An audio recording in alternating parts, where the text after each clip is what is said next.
A reading from the Holy Gospel according to Mathew, chapter 5, verses 20 to 26. Passage taken from the Message version of the Bible. Unless you do far better than the Pharisees in the matters of right living, you won't know the first thing about entering the kingdom.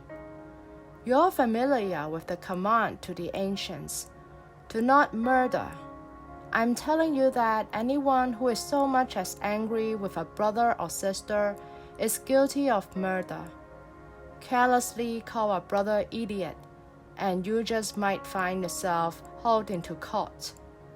Thoughtlessly yell stupid at a sister, and you are on the brink of hellfire. The simple moral fact is that words kill. This is how I want you to conduct yourself in these matters. If you enter your place of worship and about to make an offering, you suddenly remember a grudge a friend has against you. Abandon your offering. Leave immediately. Go to this friend and make things right.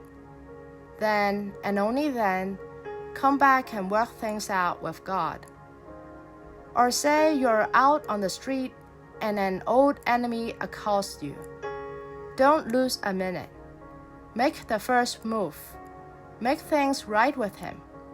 After all, if you leave the first move to him, knowing his track record, you're likely to end up in court, maybe even jail. If that happens, you won't get out without a stiff fine. The Gospel of the Lord.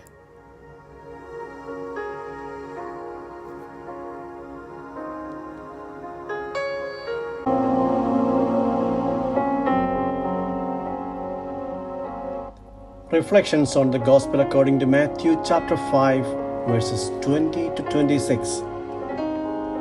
The commandment not to kill is given a new perspective by Jesus. It included even hatred and anger, violence in the heart expressed by abusive language.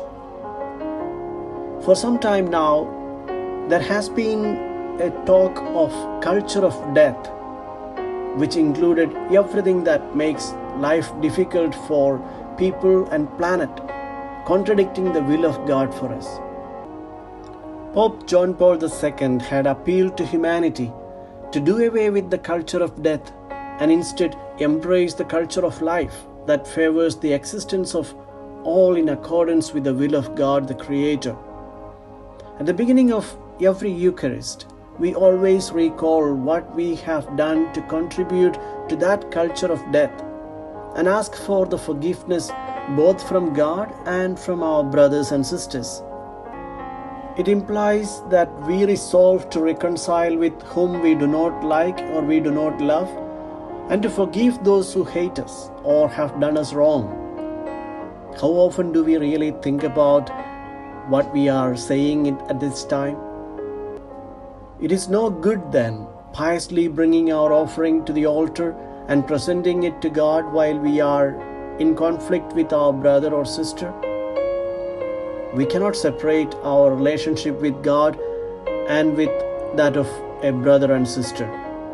At the beginning of the communion, we together recite the Lord's Prayer, in which we all say, "Forgive us our sins as we forgive those who sin against us."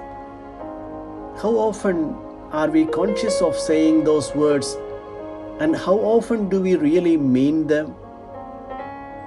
Just after that, we are invited to share a sign of peace with those around us.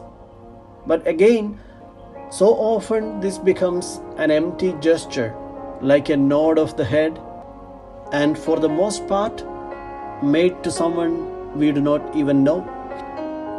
Jesus challenged the attitude of the scribes and the Pharisees, who were looking for gaining God's favor by scrupulously following the law. Similar attitudes are still visible among us today. There are many who are very anxious to know whether a certain action is sin or not. Such an approach leads in many cases to be afraid of a punishing God. God becomes a menacing shadow ready to strike at the smallest wrongdoing.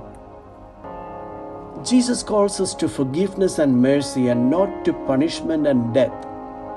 During the Angelus prayer on the solemnity of the Corpus Christi, Pope Francis reminded us this beautiful message of consolation.